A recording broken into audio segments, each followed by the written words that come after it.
پھر ایک لطیفہ بھی آج کل بڑا چل رہا ہے کہ آج پنجاب اسمبلی کا جو اجلاس ہوا اس کے اندر جو نون لیگ والے آپس میں ہی جو ایم پی ایز تھے وہ مذاق میں ایک دوسرے سے پوچھ رہے تھے کہ تم فارم 45 والے ہو یا فارم 47 والے ہو، یعنی کہ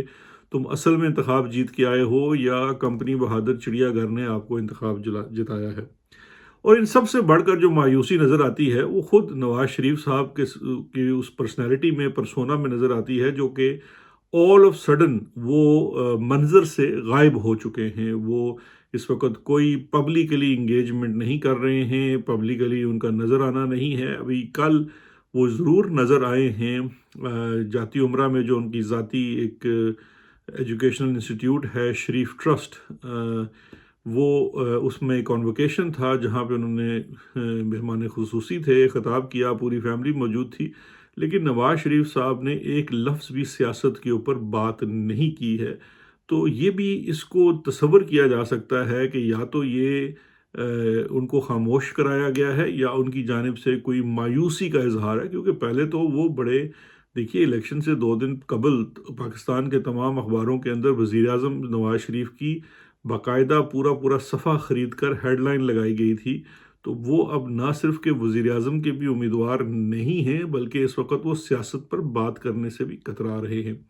تو یہ مایوسی جو ہے یہ کیوں کر ہے شریف خاندان کے اندر یا نون لیگ کے اندر یا اس نظام کا حصہ بنے ہوئے لوگوں کے اندر؟ یہ ایک ایسی چیز ہے جو واضح طور پر بتاتی ہے کہ ایون جیتنے والے بھی جو ہیں وہ اخلاقی طور پر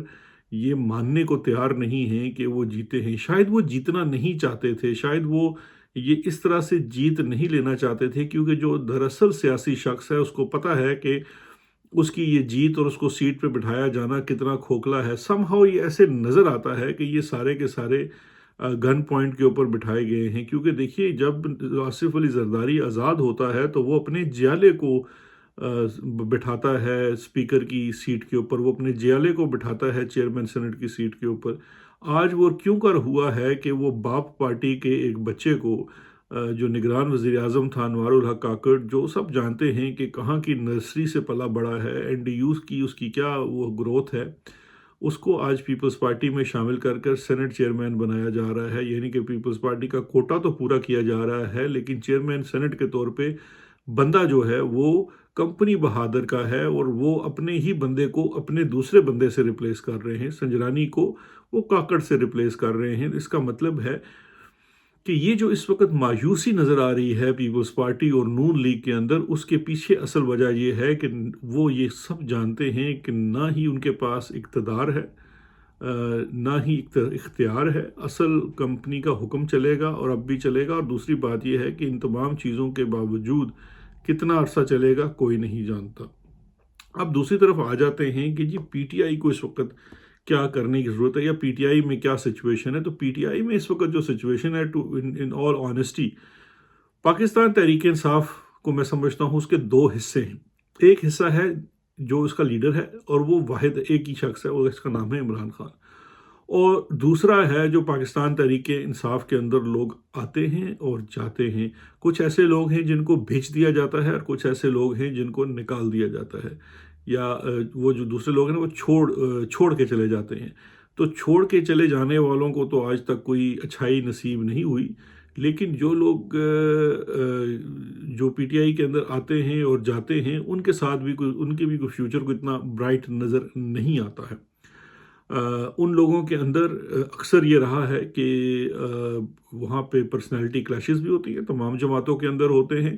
ایک دوسرے کی کھینچا تانی بھی ہوتی ہے، ٹانگیں بھی کھینچنی ہوتی ہیں، سیاست کے اندر ایک سیاست ہوتی ہے، وہ سب چیزیں موجود ہیں۔ وہ کوئی آسمان سے اتری ہوئی جماعت نہیں ہے پاکستان تحریک انصاف، لیکن ایک بات ہے کہ یہاں پہ جو لیڈر ہے اس کی ذات سے ہی تمام چیزیں چلتی ہیں، اور وہ لیڈر اس وقت قید میں ہے۔ تو پاکستان تحریک انصاف کی جو جماعت ہے اس کے اندر میں سمجھتا ہوں اس وقت ایک یکجہتی کی ضرورت ہے۔ الیکشن گزر چکا ہے، الیکشن سے پہلے ہمیں کافی یکجہتی نظر آئی، لیکن الیکشن گزرنے کے بعد جیسے جیسے دن گزر رہے ہیں ایک دوسرے کے اوپر سوال بھی اٹھائے جا رہے ہیں، باتیں بھی ہو رہی ہیں، اور یہ شاید آنے والے دنوں میں ہوتی رہے گی۔ میرا یہ باہر سے بیٹھ کے ایک مشورہ ہے کہ آپ کی جنگ ابھی ختم نہیں ہوئی ہے، آپسی جنگیں جو ہیں اور یا آپسی پوائنٹ سکورنگ ہے، اس سے تھوڑا سا اجتناب کرنا چاہیے۔ اور پاکستان تحریک انصاف کے جو پارٹی ہے اس کو اپنی صفیں درست کرنے کی ضرورت ہے، کیونکہ آپ کے تین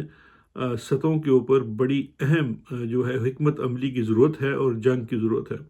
ان تین چیزوں کو اگر آپ تین حصوں میں تقسیم کر لیں تو ایک آپ نے قانونی جنگ لڑنی ہے، دوسری آپ نے سیاسی جنگ لڑنی ہے، اور تیسری آپ نے عوامی جنگ لڑنی ہے۔ قانونی جو جنگ ہے اس کے دو پہلو ہیں۔ ایک قانونی جنگ وہ ہے جہاں پہ آپ کا مینڈیٹ چھینا گیا ہے، وہاں پہ آپ نے فارم 45 کے تحت اور اس ریکارڈ کے تحت آپ نے اپنی سیٹیں واپس حاصل کرنی ہیں۔ اس کے لیے الیکشن کمیشن اور ہائی کورٹس اور پھر سپریم کورٹ میں یہ ایک جنگ لڑی جانی ہے،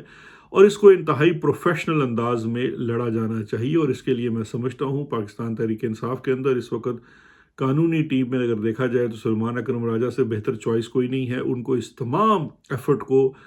سپیئر ہیڈ کرنا چاہیے، اور ان کی اسسٹنس اور معاونت کے لیے بہت سارے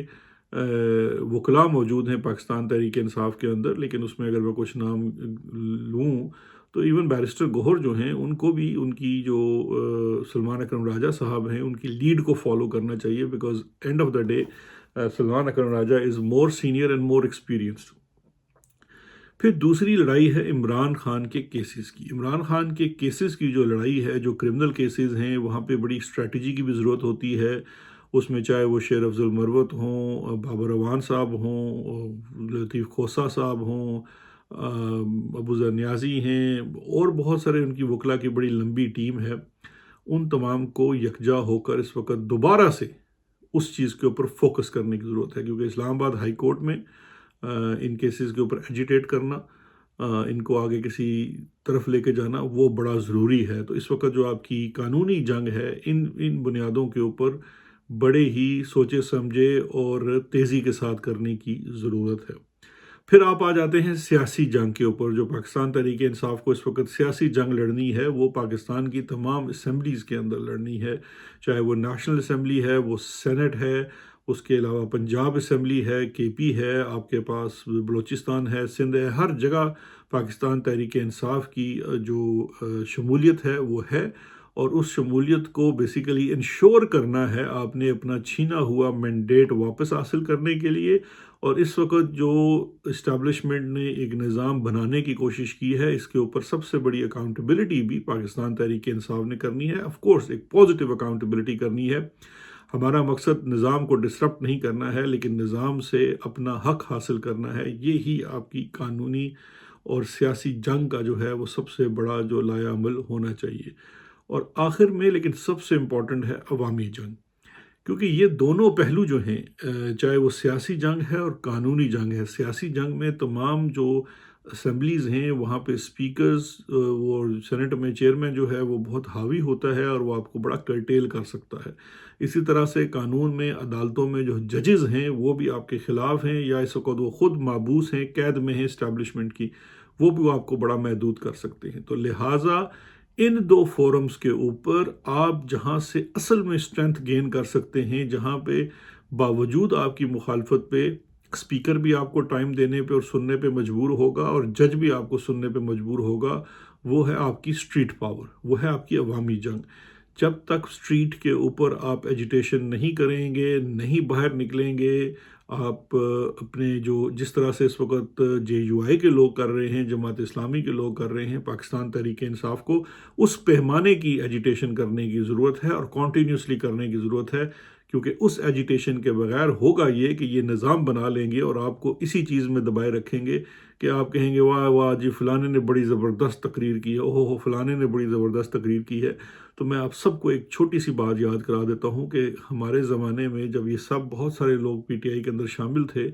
تو آج جو اسٹیبلشمنٹ کا سب سے بڑا ہے مورا،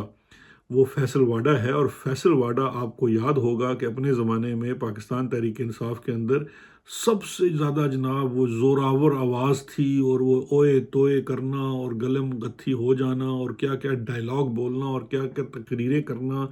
اور ٹاک شوز پہ جا کے کیسے کسی کی کہتے ہیں پگڑی اچھالنا، کبھی کس کو کر دینا نواز شریف کو، کبھی زرداری کو۔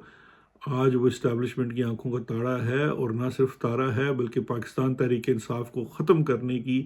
جو اصل سازش ہے، جو کمپنی کے کان میں سور پھونکتا ہے، وہ یہی شخص ہے۔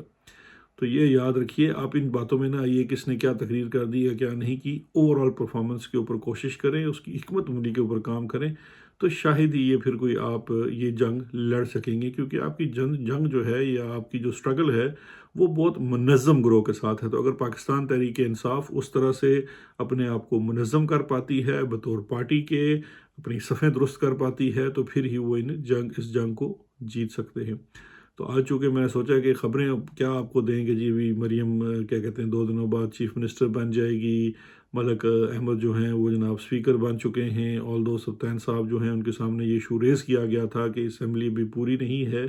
لیکن آف کورس جو اس وقت پیچھے ڈنڈے لے کے بیٹھے ہوئے ہیں وہ تو نظام کو آگے چلائیں گے۔ لیکن ان تمام بحث سے بہتر یہ ہے کہ ہم یہ تھوڑا سا اوور آل اپنی پکچر کو دیکھیں اور اپنی صفیں درست کر کے پاکستان تحریک انصاف والے اگلی جنگ کی تیاری کریں۔ انشاءاللہ اگلے ہفتے دوبارہ جو بھی خبریں ہوں گی اس کے اوپر تجزیے کے ساتھ حاضر ہوں گے۔ اپنا بہت خیال رکھیے گا، شکریہ، خدا حافظ۔